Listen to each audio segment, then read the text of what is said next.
Hello students, आज के class में हम स्टार्ट करेंगे इलेक्ट्रिक फील्ड इंटेंसिटी पर बातें। तो चलिए, मैं समझता हूँ अभी तक से आपको मैंने इलेक्ट्रिक चार्ज पर बता दिया क्लास, आपको मैंने इलेक्ट्रिक फोर्स या कूलॉम फोर्स पर बात कर लिया। दोनों थ्योरी आपने कंप्लीट कर लिए होंगे, दोनों न्यूमेरिकल आपने कंप्लीट कर लिए होंगे। तो आज की क्लास में हम स्टार्ट करेंगे इलेक्ट्रिक फील्ड इंटेंसिटी। बराबर कॉपी में नोट बनाते जाइएगा। मैं कोई पर्टिकुलर एक पार्ट पर वीडियो नहीं बना रहा हूँ, मैं ऑर्डरली हर एक पार्ट पर वीडियो बना रहा हूँ, तो इसका आप फेयर नोट्स जरूर बनाएंगे और उसके बाद में न्यूमेरिकल सॉल्व करते जाएंगे। चलिए स्टार्ट करें electric field intensity.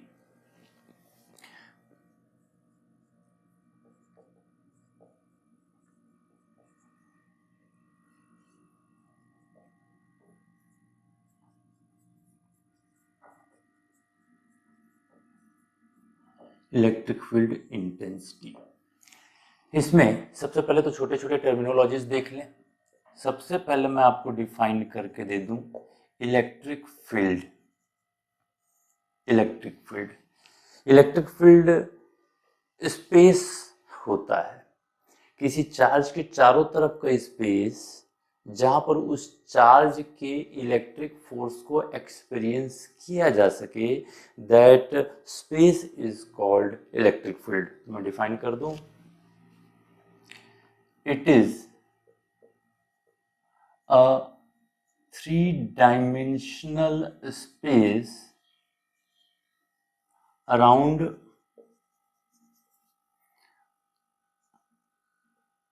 an electric charge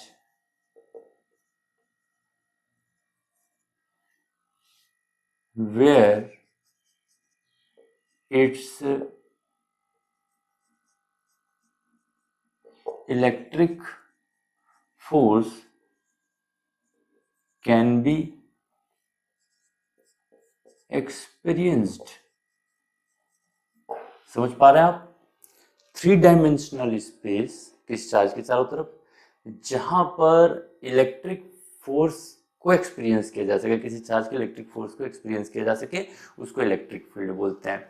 चलिए फिर से इसके बाद मैं आ जाऊं इलेक्ट्रिक फील्ड इंटेंसिटी पर। इस पर बात करें इलेक्ट्रिक फील्ड इंटेंसिटी। चलिए इसको हम ई से शो करते हैं और ध्यान रखिएगा ये वेक्टर क्वांटिटी है। तो मैं डिफाइन कर दूं इसको, एक यूनिट पॉजिटिव चार्ज, ये रेफरेंस अच्छे से याद रखेंगे, unit magnitude positive nature.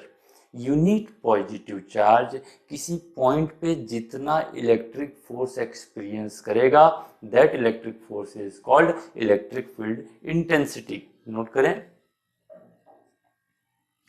The electric force experienced by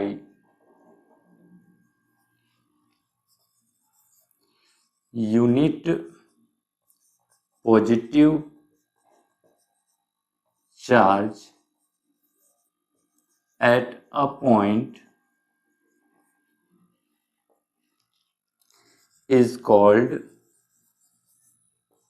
electric field intensity. ये इसका डेफिनेशन हो गया। अब मैं फिर से आपको बता दूं, ये फजूल में मैं लिख के दे रहा हूं, समझा रहा हूं, ऐसा नहीं है। आपको नोट बनाना है करके मैं इसको लिख रहा हूं, नहीं तो मेरे को लिखने की जरूरत नहीं है, मैं ओरली समझाता और मैं डेरिवेटिव पार्ट पर आता। तो ध्यान रखिएगा, आपको डेफिनेशन भी याद रखना। मैं दोनों को एक बार फिर से रिपीट कर देता हूँ। इलेक्ट्रिक फील्ड के बारे में क्या बात होंगी, space, three-dimensional space around a electric charge at which its electric force can be experienced। Electric field intensity किसको बोलेंगे, electric force experienced by unit positive charge at a point is called electric field intensity at that point. चलिए check करें, the electric force experienced by unit positive charge at a point is called electric field intensity at that point. इसको भी याद रखना है, ये हो गया। चलिए फिर से इस पर आए, सपोज ये पॉइंट है जहां पर मैंने Q नॉट चार्ज रखा, positive charge Q not charge, ये चार्ज फोर्स एक्सपीरियंस कर रहा है suppose force experienced, that is F। तो इस केस में इलेक्ट्रिक फील्ड इंटेंसिटी क्या हो जाएगा, equals to E equals to F force experience divided by Q naught. ये फॉर्मूला बन के आएगा। Electric force experienced by unit positive charge is called electric field intensity. जिस पॉइंट पर वो चार्ज है उस जगह का ये इंटेंसिटी बन के आएगा। अब जब इंटेंसिटी हो गया तो मैंने पहले ही बोला वेक्टर क्वांटिटी है तो इसका डायरेक्शन भी होगा, तो ये तो मैग्नीट्यूड की बात हो गई। चलिए मैं अब आता हूं डायरेक्शन पर। एकदम ध्यान से, डायरेक्शन हमको बहुत इंपॉर्टेंट है, कई जगह जरूरत पड़ेगा। डायरेक्शन ऑफ ई, देखिए एक पॉजिटिव चार्ज लिया Q नॉट, ये अगर फोर्स एक्सपीरियंस कर रहा है इस डायरेक्शन में, पॉजिटिव चार्ज है, इस डायरेक्शन में फोर्स एक्सपीरियंस कर रहा है, तो निश्चित रूप से इलेक्ट्रिक फील्ड का डायरेक्शन, इलेक्ट्रिक फील्ड इंटेंसिटी का डायरेक्शन भी फोर्स के डायरेक्शन में होगा। और फॉर्मूला मैं आपके बीच में लिख दूं, अभी अभी हमने पढ़ा कि electric field intensity equals to force पर यूनिट चार्ज, या फोर्स इक्वल्स टू क्या लिख सकता हूं मैं, Q नॉट इंटू E, ये लिख सकता हूं मैं, ये इलेक्ट्रिक फील्ड इंटेंसिटी। फिर से आए नेक्स्ट। अब अगर मान लो ये नेगेटिव चार्ज है, और नेगेटिव चार्ज है और फोर्स इसी डायरेक्शन में लग रहा है, तो ध्यान रखिएगा नेगेटिव चार्ज के केस में जिधर फोर्स लगता है उसके अपोजिट डायरेक्शन में E का डायरेक्शन लिया जाता है। तो फिर से पॉजिटिव चार्ज, फोर्स लगा, उधर ही E का डायरेक्शन लोगे आप। नेगेटिव चार्ज, जिधर फोर्स लगे उसके अपोजिट E का डायरेक्शन लोगे आप। फॉर्मूला तो अभी भी वही बनेगा। तो डायरेक्शन के लिए क्लियर। अगर सिंपल सा बात ध्यान दीजिएगा, मैंने एक इलेक्ट्रॉन लिया, इलेक्ट्रॉन पर अगर इधर फोर्स लग रहा है तो निश्चित इलेक्ट्रॉन नेगेटिव चार्ज, अगर इधर फोर्स लग रहा है तो निश्चित रूप से इस पर इलेक्ट्रिक फील्ड इंटेंसिटी इस जगह पर इधर होगा। अगर ये प्रोटॉन है और इस पर फोर्स इधर लग रहा है, प्रोटॉन पॉजिटिव चार्ज, फोर्स इधर लग रहा है, तो निश्चित रूप से इलेक्ट्रिक फील्ड इंटेंसिटी का डायरेक्शन इधर होगा। ये आपको याद रखना है। अब आप बोलेंगे ऐसा कैसे, तो भाई ऐसा ही इस खान से, क्योंकि कन्वेंशन में ही पॉजिटिव चार्ज लिया गया है। चलिए ये दोनों बातें क्लियर हो गया होगा। अब मैं थोड़ा सा बात कर लेता हूं यूनिट पर। यूनिट फॉर्मूला देख लीजिए, E equals to F upon Q naught. तो यूनिट यहां से क्या बन के आएगा, न्यूटन कूलॉम, न्यूटन पर कूलॉम, ये बन जाएगा। डायमेंशनल फॉर्मूला देख लें, ये ऐसा यूनिट होगा। डायमेंशनल फॉर्मूला, इस पर बात करें तो ध्यान दीजिएगा, E इक्वल्स टू फोर्स का डायमेंशन आपको मालूम होगा mlt-2 अपॉन चार्ज का डायमेंशन मालूम होगा at, तो ये बन गया m l t ऊपर आएगा -1 के साथ t to the power of -3 a-1, ये बन जाएगा आपका इलेक्ट्रिक फील्ड इंटेंसिटी का डायमेंशनल फॉर्मूला। मैं एक बार फिर से रिपीट करता हूं, तो ध्यान दीजिएगा। Electric field, three dimensional space around an electric charge at which it's electric force can be experienced. Electric charge के चारों तरफ का वो जगह जहां उसके इलेक्ट्रिक फोर्स को एक्सपीरियंस किया जा सके उसको इलेक्ट्रिक फील्ड बोलते हैं। इलेक्ट्रिक फील्ड स्पेस है। इलेक्ट्रिक फील्ड इंटेंसिटी ये फिजिकल क्वांटिटी है, इसे डिनोट कर रहा हूं मैं। जनरली हम बोलचाल की भाषा में इलेक्ट्रिक फील्ड इंटेंसिटी को ही इलेक्ट्रिक फील्ड बोलते हैं, बट एक्चुअल में इलेक्ट्रिक फील्ड इंटेंसिटी है। अगर कोई इलेक्ट्रिक फील्ड बोल दे तो भी गलत नहीं है, but strictly electric field intensity क्या होगा, the electric force experienced by unit positive charge at a point is called electric field intensity at that point. मैंने लिख दिया डेफिनेशन, तो फॉर्मूला ये बन के आया। अब इसी फॉर्मूला से मैंने यूनिट बनाया और इसी फॉर्मूला से मैंने डायमेंशनल फॉर्मूला बनाया। अब डायरेक्शन की बात करें तो सिंपल सी बात, अगर ये पॉजिटिव चार्ज है तो जिधर फोर्स उधर E, अगर ये नेगेटिव चार्ज है तो फोर्स और E एक दूसरे के अपोजिट रहेंगे। चलिए नोट करिए। चलिए नेक्स्ट पार्ट पे आ रहा हूं मैं। Electric field intensity due to अ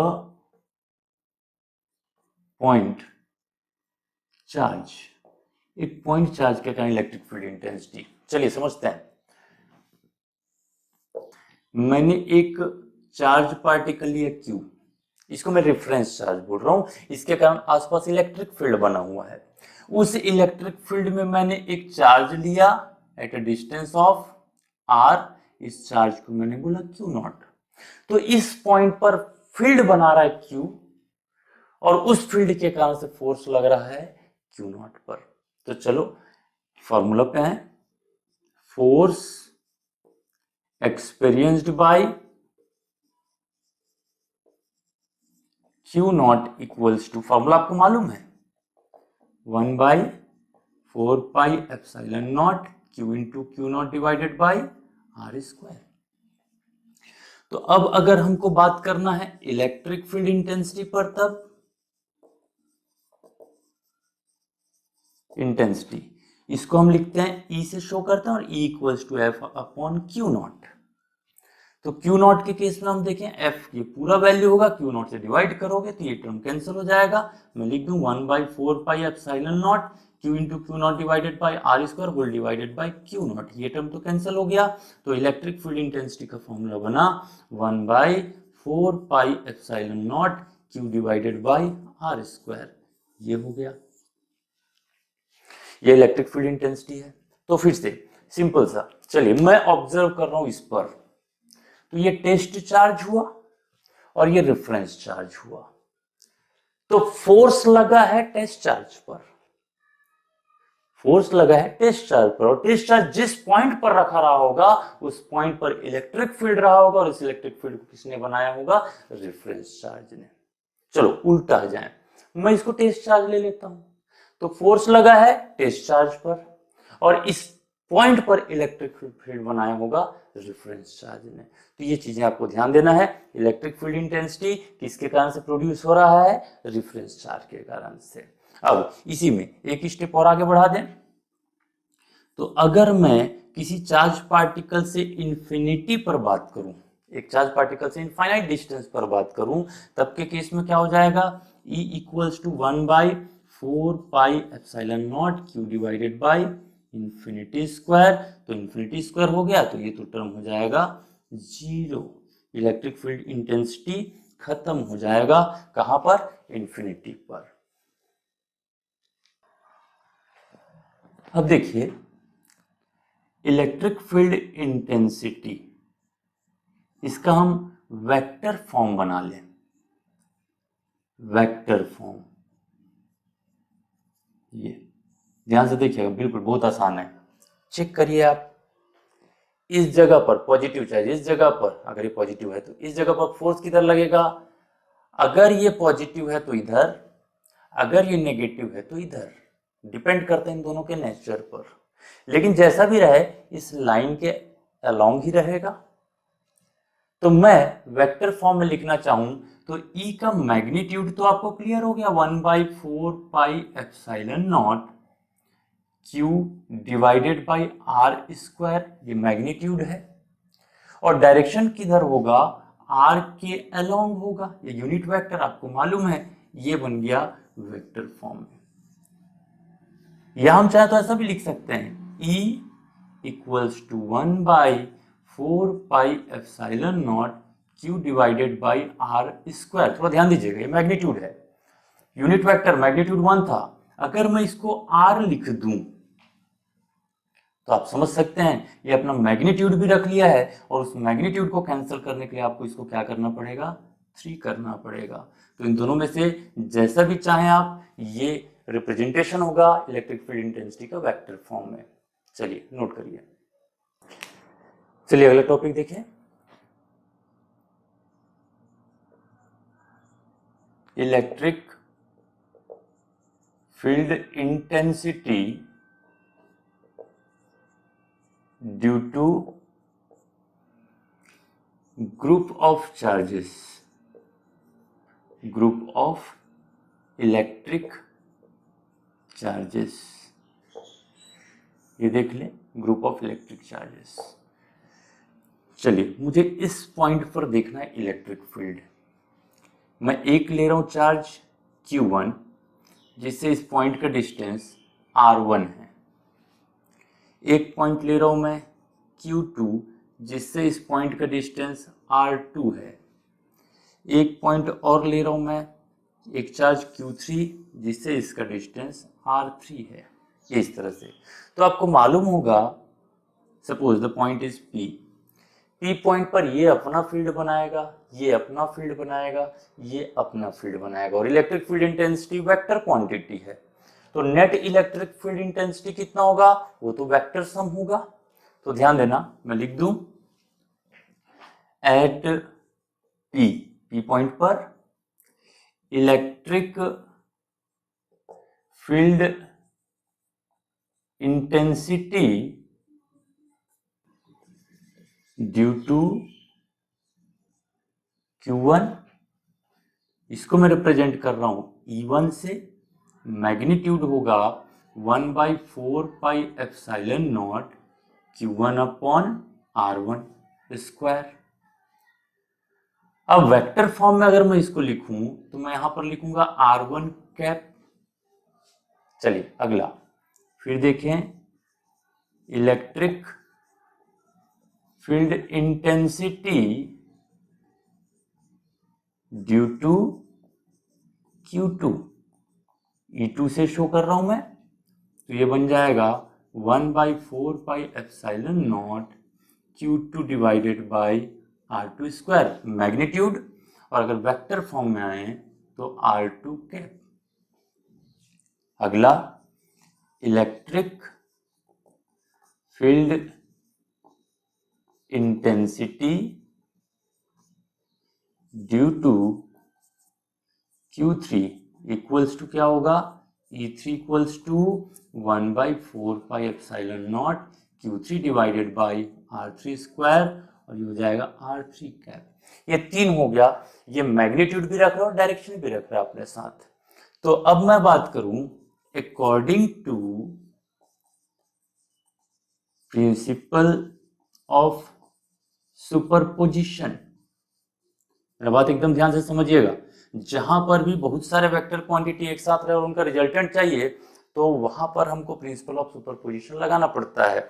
तो मैं बात करूं net field at P, suppose that is E, तो E will be equals to vector sum of all the individual electric fields.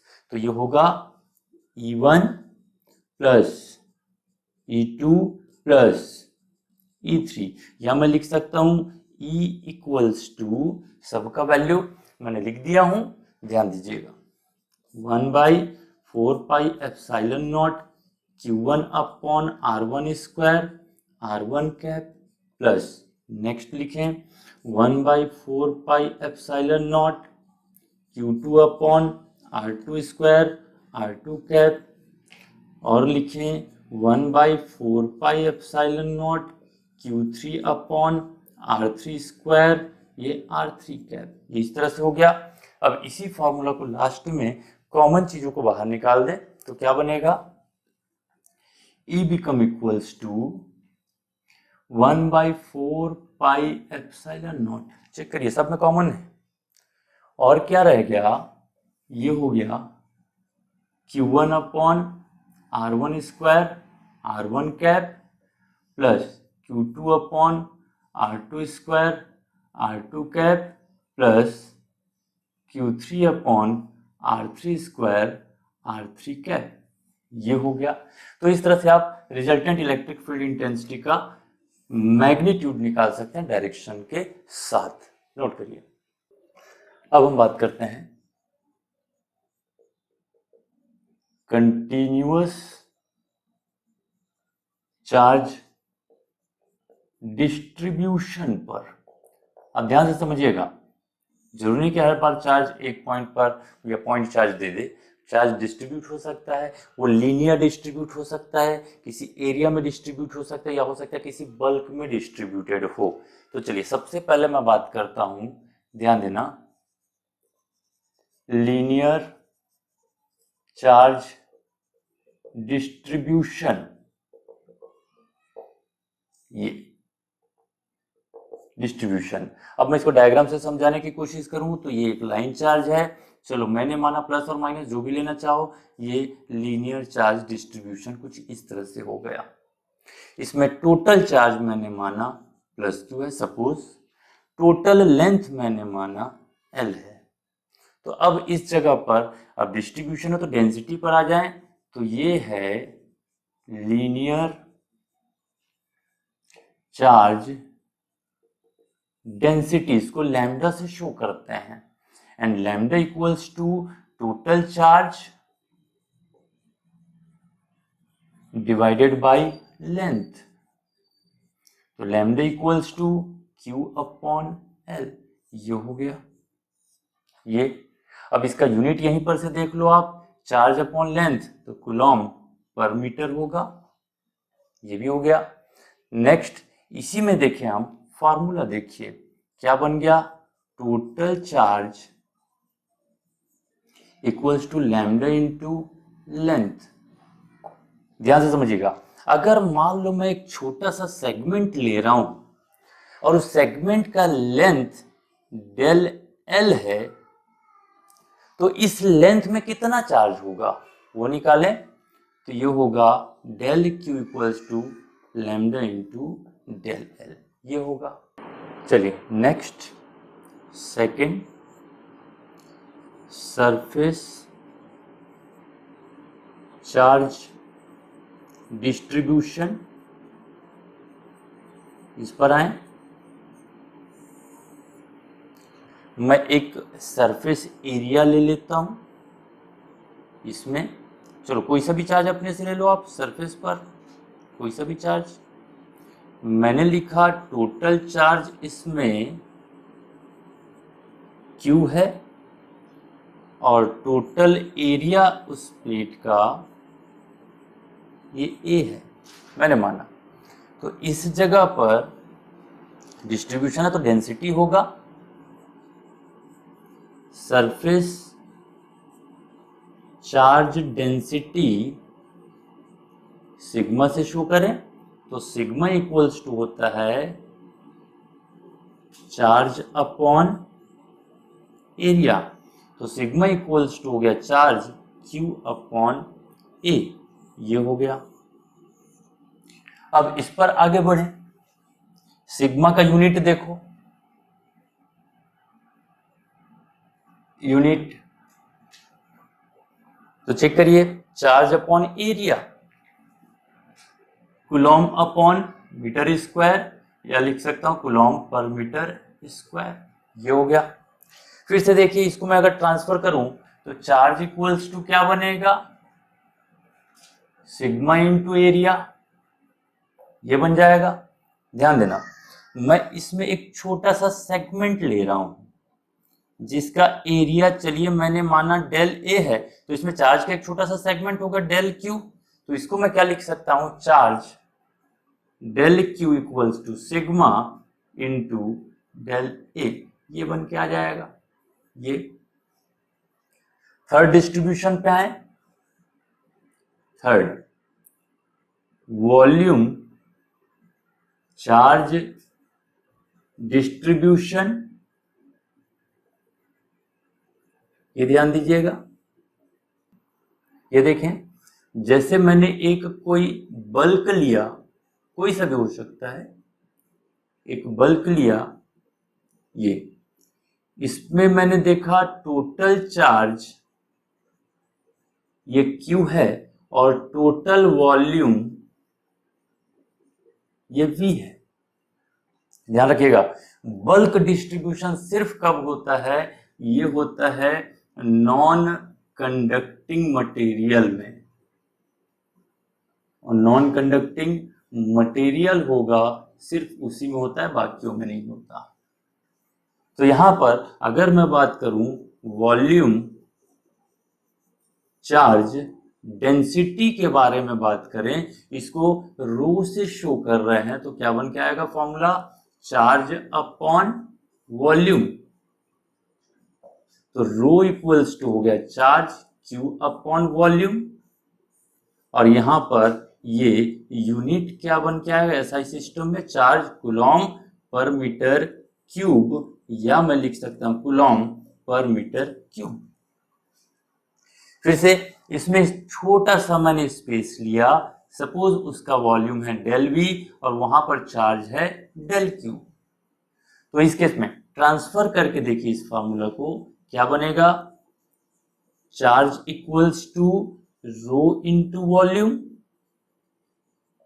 तो चार्ज कितना है, del Q equals to rho, और volume कितना, डेल वी। ये बन के आ जाएगा फॉर्मूला। तो ध्यान रखिएगा, जो लास्ट में मैंने फॉर्मूला बना के दिया हूं, चाहे एक डेल क्यू हो एक छोटे से लेंथ में, चाहे छोटे से एरिया में हो, चाहे छोटे से वॉल्यूम में हो, ये तीनों फॉर्मूला सिर्फ तभी सही है जब यूनिफॉर्म डिस्ट्रीब्यूशन की बात करें तब। चलो एक बार फिर से रिपीट करें। लीनियर चार्ज डिस्ट्रीब्यूशन, एक लाइन में चार्ज का डिस्ट्रीब्यूशन होगा, linear charge density charge upon length, ये हो गया फॉर्मूला, यूनिट हो गया कूलॉम पर मीटर। अगर मैं यहां से बात करूं charge equals to lambda into length, तो charge equals to lambda into length, ये फॉर्मूला बन गया। अगर एक छोटा सा टुकड़ा मैं ले लूं तो फिर से एरिया के केस में बात करें तो surface charge density sigma equals to charge upon area, unit बनेगा कूलॉम पर मीटर स्क्वायर, और फॉर्मूला को ट्रांसफर कर दें तो charge equals to sigma into area. तो छोटा सा एरिया अगर हम ले लें डेल ए का, तो वहां पर चार्ज कितना, del Q equals to sigma into del A. फिर वॉल्यूम चार्ज डिस्ट्रीब्यूशन, डेंसिटी की बात करें तो चार्ज अपॉन वॉल्यूम, यूनिट बनेगा कूलॉम पर मीटर क्यूब। अब यहां से charge equals to into volume, अगर छोटा सा वॉल्यूम ले लें डेल वी का, तो उसमें चार्ज कितना होगा, डेल क्यू, तो del Q equals to into del v. चलिए नोट करिए, सभी तक आप समझ गए होंगे अच्छे से इलेक्ट्रोस्टैटिक्स के बहुत सारे टॉपिक। चलिए मैं गिनती कर देता हूं। इलेक्ट्रिक चार्ज आपको क्लियर है, कूलॉम फोर्स इलेक्ट्रोस्टैटिक फोर्स आपको क्लियर है, इलेक्ट्रिक फील्ड इंटेंसिटी भी क्लियर है, फोर्स पर यूनिट चार्ज। अब मैं एक थ्योरेटिकल टॉपिक पर आता हूँ, कंप्लीटली थ्योरेटिकल टॉपिक। और थ्योरी का नाम सुनते ही थोड़ा सा बोर लगता है, खासकर साइंस के स्टूडेंट्स को, क्योंकि उनको रटना बड़ा कंजट लगता है। इस कारण से मैं थ्योरेटिकल जितनी भी चीजें हैं सबको लिख दिया हूँ, करूंगा, आप ध्यान से समझते जाएंगे। चलिए स्टार्ट करें। इलेक्ट्रिक फील्ड लाइन, डेफिनेशन पर जाने के पहले मैं आपको ऐसी समझा देता हूँ, ध्यान दीजिएगा। जैसे कि मान के चलिए यहाँ पर एक सर्कल जैसा इमेजिनरी लाइन है मेरे हाथ के डायरेक्शन में, इसके इस पॉइंट पर अगर मैं बोलूं डायरेक्शन किधर है, तो टेंजेंट में होगा। बिल्कुल वैसा ही अगर मैं इमेजिन करूं कि ये कोई लाइन है और इसके इस पॉइंट पर फील्ड टेंजेंट में जा रहा है, तो ये जो इमेजिनरी लाइन मैं बोल रहा हूं उसी को फील्ड लाइन बोला जाता है, इलेक्ट्रिक फील्ड लाइन बोला जाता है। चलिए स्टार्ट करें। It is an imaginary line, the tangent to which at any point give the direction of electric field intensity at that point. अब रटने वाले तो बार रटना चालू कर देंगे, तो भैया मैं बता देता हूं, पहले डायग्राम तो समझ लो, उतना टफ नहीं है। चलिए देखें, ये देखिए, ये एक इमेजिनरी लाइन, ये ऐसा। अब किसी ने मेरे को पूछा कि भैया यहां पर डायरेक्शन कैसा है, तो मैंने भी बोला कि यार उस जगह पर टेंजेंट ड्रॉ कर लो। टेंजेंट ड्रॉ किया मैंने, ऐसा है ग्राफ। तो ये सपोज ये पी पॉइंट है, तो ये डायरेक्शन हो गया इलेक्ट्रिक फील्ड इंटेंसिटी का, किस पॉइंट पर, पी पॉइंट पर। मैग्नीट्यूड नहीं है, डायरेक्शन है। चलिए फिर से देखें, ये मेरे पास में ऐसा कोई कर्व बन के आया। किसी ने मुझसे पूछा कि भैया ये एक क्यू पॉइंट है, यहाँ पर इलेक्ट्रिक फील्ड लाइन का, इलेक्ट्रिक फील्ड इंटेंसिटी का डायरेक्शन क्या होगा, तो यार मैंने यहाँ पर एक टेंजेंट ड्रॉ कर दिया, और ये टेंजेंट का डायरेक्शन ऐसा जा रहा है, तो टेंजेंट का डायरेक्शन ये हुआ, तो ये ई है एट क्यू, ये डायरेक्शन है, मैग्नीट्यूड नहीं है, तो मैंने ऐसा लगा दिया। तो डेफिनेशन क्लियर हो गया, रटने की जरूरत ही नहीं है।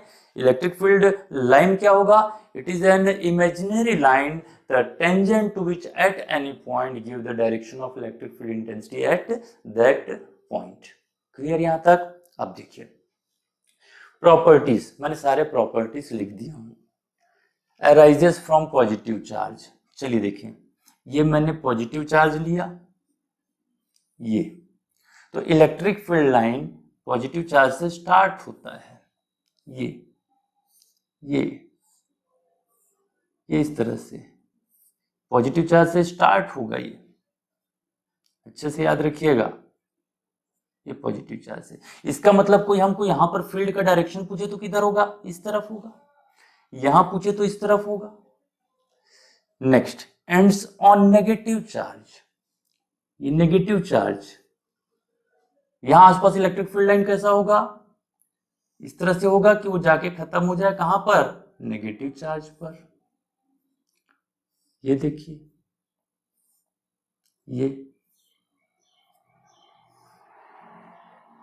ये हो गया, पॉजिटिव चार्ज से स्टार्ट होता है, नेगेटिव पर जाके खत्म होता है। Next, it is an open continuous curve. तो भैया ध्यान दो, जो प्लस से स्टार्ट हुआ है, हम बोल रहे हैं स्टार्ट होता है, वो क्या वापस प्लस में आके खत्म होगा, नहीं होगा। इसका मतलब ये लाइन कहीं भी चला जाए वापस नहीं आएगा, तो ओपन कर्व ही तो हुआ। तो ध्यान रखिएगा, इलेक्ट्रिक फील्ड लाइन क्या होता है, ओपन कंटिन्यूअस कर्व होता है। Next, two field line never intersect together. ये देखिए, एक फील्ड लाइन मैंने बनाया, दूसरा फील्ड लाइन मैंने बनाया, दो फील्ड लाइन, अच्छी बात है। इस पॉइंट के बारे में बात करिए, ये फील्ड लाइन फर्स्ट बोल रहा हूं, इस फील्ड लाइन को सेकंड बोल रहा हूं। तो इस पॉइंट पर ये किस तरफ फील्ड बना रहा है, इस तरफ फील्ड बना रहा है, टेंजेंट E फॉर्म्ड बाय 1, और ये किस तरफ फील्ड बना रहा है, इसका टेंजेंट ऐसा कुछ होगा और डायरेक्शन ऐसा होगा E2। तो फर्स्ट लाइन के कारण ऐसा फील्ड बन रहा है और सेकंड लाइन के कारण ऐसा बन रहा है। तो ध्यान रखिएगा, एक ही पॉइंट पर दो फील्ड का डायरेक्शन नहीं हो सकता। इसका मतलब दो फील्ड लाइन एक दूसरे को इंटरसेक्ट कभी नहीं करेंगे। क्लियर है ये बातें, लिख दूं मैं, because at a single point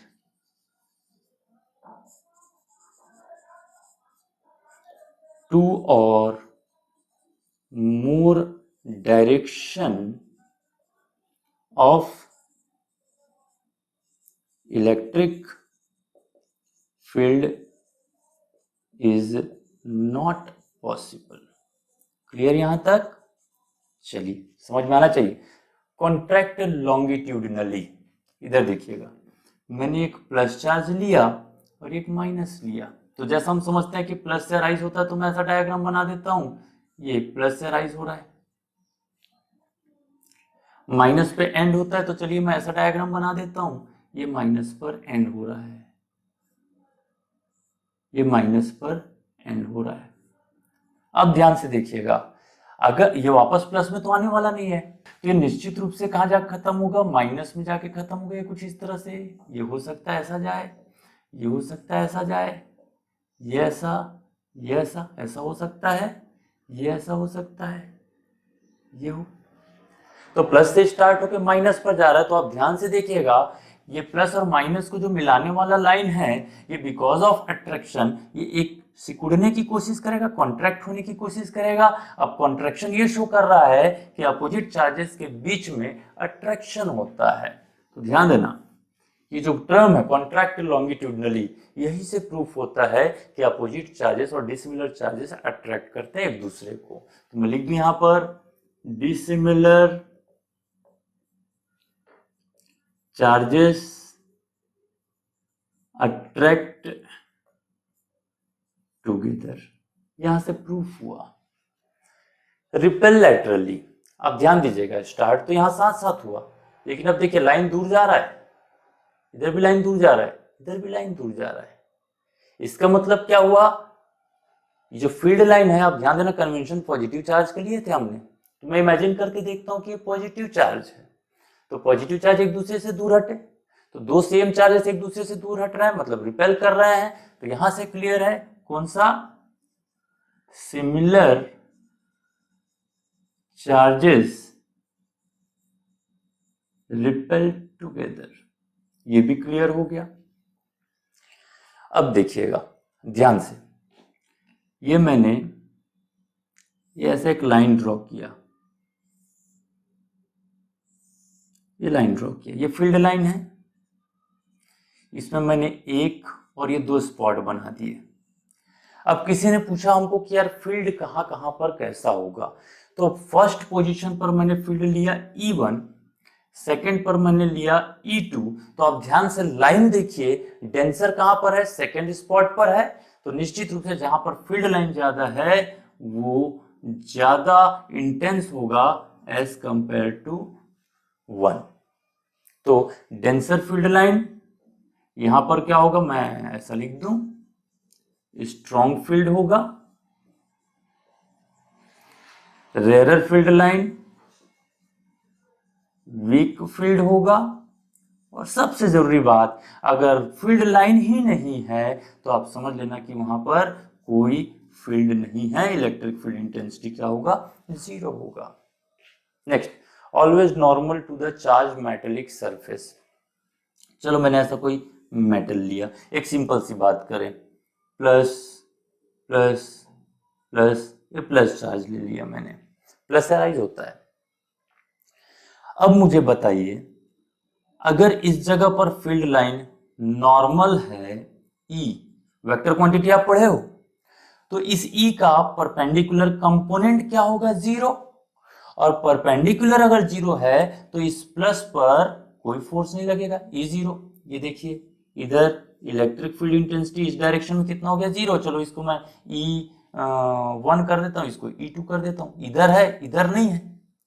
अगर E2 0 है तो फोर्स 0 होगा, और फोर्स 0 है इसका मतलब क्या हुआ, ये चार्ज पार्टिकल जो होंगे, चार्ज जो होंगे वो इधर फ्री मूव नहीं कर पाएंगे, तभी तो इलेक्ट्रोस्टैटिक्स होगा। तो रिपीट, ध्यान समझिएगा, इलेक्ट्रोस्टैटिक्स की बात अगर मैं करूं तो चार्ज मूव नहीं कर रहा है, और अगर चार्ज मूव नहीं कर रहा है तो उस पर नेट फोर्स सरफेस पर 0 है। सरफेस के टेंजेंशियल अगर 0 है तो निश्चित रूप से वहां पर फील्ड कौन सा होगा, परपेंडिकुलर होगा। मतलब ये कंडीशन होगा इलेक्ट्रोस्टैटिक्स में। अब जरा सोच के देखिए, इस पॉइंट पर देखें, नॉर्मल ये है, टेंजेंट ये है, और फील्ड लाइन अगर ये E ऐसा पड़ा तो इस E का कंपोनेंट एक E डैश आएगा और एक E डबल डैश आएगा। अगर ऐसा रहा तो ध्यान देना, ये उसको सरफेस पर मूव कराने का काम कर देगा। इसका मतलब यहाँ पर चार्ज रेस्ट पर नहीं, इलेक्ट्रोस्टैटिक्स नहीं है। इसका से ध्यान रखिएगा, अगर हम बात करें इलेक्ट्रोस्टैटिक्स पर तो हमेशा फील्ड लाइन कैसा होगा, नॉर्मल टू द सरफेस, ये होगा, ये नहीं होगा। समझ में आ गया? फिर से रिपीट कराए, फील्ड लाइन अब एकदम दिमाग में क्लियर हो जाना चाहिए। इमेजिनरी लाइन जिसके किसी पॉइंट पर अगर टेंजेंट ड्रॉ करें तो उस पॉइंट पर फील्ड का डायरेक्शन पता चलता है। प्रॉपर्टीज, पॉजिटिव चार्ज से स्टार्ट होगा, नेगेटिव चार्ज पे खत्म होगा। अब पॉजिटिव से जाके वापस पॉजिटिव पे नहीं आ रहा है तो क्लोज लूप कहां बना, ओपन कर्व है, ये ओपन कंटिन्यूअस कर्व बना। Next, two field line never intersect together. दो फील्ड लाइन एक दूसरे को नहीं काटते हैं। क्यों नहीं काटते हैं कि अगर इंटरसेक्ट हुआ तो इंटरसेक्शन पॉइंट पर दो फील्ड का डायरेक्शन हो जाएगा, जो कि पॉसिबल ही नहीं है। फिर से contract longitudinally and repel laterally, वो तो आपको डायग्राम में दिख रहा है। कॉन्ट्रैक्ट करता है इसका मतलब क्या हुआ, अट्रैक्शन है अपोजिट चार्जेस में, और रिपेल करता है इसका मतलब सेम चार्जेस के बीच में रिपल्शन है। ये तो फील्ड लाइन के डेंसिटी की बातें हैं, कहीं ज्यादा है फील्ड लाइन तो कहीं कम है। जिस जगह पर फील्ड डेंसिटी ज्यादा होगा, फील्ड लाइन का डेंसिटी ज्यादा होगा, वहां पर स्ट्रॉन्ग फील्ड होगा। जिस जगह पर फील्ड लाइन कम होगा वहां पर रेयर फील्ड होगा या वीक फील्ड होगा, और जहां पर फील्ड लाइन ही नहीं है उस जगह पर फील्ड ही नहीं होगा। Next, always normal to the metallic surface, क्योंकि अगर नॉर्मल नहीं होगा तो चार्ज सरफेस पर मूव करना स्टार्ट कर देगा, वो इलेक्ट्रोस्टैटिक्स नहीं रह पाएगा। चलिए नोट कर लीजिए।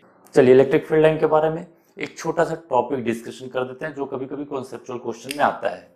ये देखिए, मैंने ये फील्ड लाइन बनाया, स्ट्रेट फील्ड लाइन, और एक बार मैंने फील्ड लाइन बनाया कर्व। ये first case straight field line, ध्यान से समझिएगा, स्ट्रेट फील्ड लाइन, और ये है कर्व फील्ड लाइन। इसमें देखिएगा ये E है और इस जगह पर E का डायरेक्शन ये होगा। यहां पर अगर मैं Q0 एक चार्ज को रख दूं तो इस पर E के डायरेक्शन में फोर्स लगेगा, मतलब टेंजेंट, इस पॉइंट पर टेंजेंट ऐसा ही बनेगा, ये फोर्स इस तरफ लगा। अब आप ध्यान देना, इलेक्ट्रिक फील्ड लाइन का जो डायरेक्शन है फोर्स भी उसी डायरेक्शन में रह रहा है, इसका मतलब क्यू नॉट फॉलो करेगा इलेक्ट्रिक फील्ड लाइन को। क्लियर? नेक्स्ट, इसमें देखें, इस पॉइंट पर फील्ड लाइन ऐसा है, तो अगर यहां पर एक चार्ज रख दूं तो इस पॉइंट पर फोर्स किधर लगेगा? इधर लगेगा। लेकिन कुछ देर बाद फील्ड का डायरेक्शन बदल जाएगा तो फोर्स का डायरेक्शन बदलेगा। लेकिन ये तो इनिशियली इस फोर्स के इन्फ्लुएंस में था, तो थोड़ा सा ऐसा जाएगा, फिर इसके इन्फ्लुएंस में आएगा, मतलब ये इस पाथ को फॉलो नहीं कर पाएगा। रिपीट कर रहा हूं, इस जगह पर इस ई के इन्फ्लुएंस में फोर्स लगा तो इसने अपना एक एक्सेलरेटेड पाथ बना लिया। अब आगे जाने, उसने इस ट्रैक को छोड़ दिया, अब आगे जाने के बाद वहां पर फील्ड का डायरेक्शन कैसा है? वो एक नया पाथ फॉलो करेगा। तो मैं कहना ये चाह रहा हूं कि ये जो चार्ज पार्टिकल के मोशन का डायरेक्शन वो ई के अलोंग हो भी सकता है और नहीं भी हो सकता। तो मैं लिख दूं क्या कि charge particle may or may not follow the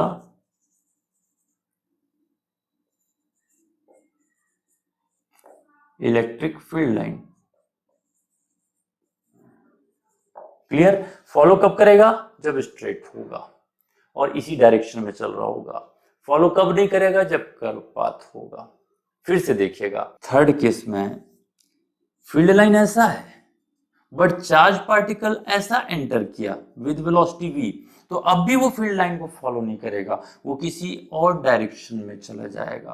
तो ये तीन कंडीशन ध्यान दीजिएगा, स्ट्रेट चल रहा है ई के अलोंग तो फोर्स भी उसी तरफ लगेगा, तो फॉलो करेगा निश्चित रूप से फील्ड लाइन को। कर्व है वो किधर चल रहा है छोड़ो, उस पर फोर्स अलग अलग पॉइंट पर अलग अलग डायरेक्शन होगा, तो इस जगह पर इधर का डायरेक्शन है फोर्स का, तो अपने ट्रैक को छोड़ देगा, मतलब वो फॉलो नहीं करेगा ई को या फील्ड लाइन को। थर्ड, स्ट्रेट है, कोई चार्ज पार्टिकल ई के अलोंग नहीं मूव करना स्टार्ट किया किसी डायरेक्शन किसी एंगल पर, तो वो भी इस ट्रैक को फॉलो नहीं करेगा। तो मे और मे नॉट फॉलो, तो कब फॉलो करेगा भैया? जब फील्ड लाइन कैसा होगा? फील्ड लाइन स्ट्रेट होगा और चार्ज पार्टिकल या तो रेस्ट पर हो या अगर मूव कर रहा है तो अलोंग ई मूव करेगा, तब वो फॉलो करेगा। इसके अलावा सारे कंडीशन पर वो फील्ड लाइन को फॉलो नहीं करेगा। ये बातें आपको क्लियर होनी चाहिए।